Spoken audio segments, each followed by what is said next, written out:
We are looking at how to pronounce this word, as well as how to say more interesting and related words, and some of the most mispronounced ones as well.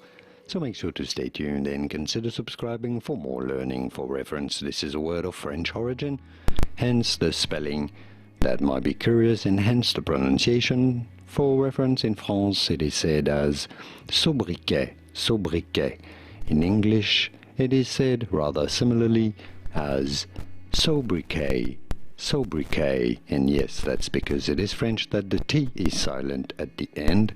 Sobriquet. You do want to stress on the first syllable. Both British and American pronunciations are similar here for once as sobriquet. And now you know. Did you get this? Was this any helpful? Let me know in the comments and by using the like button. Thank you kindly for your support. More videos on how to pronounce more interesting words and names whose pronunciations aren't obvious. Many get them wrong.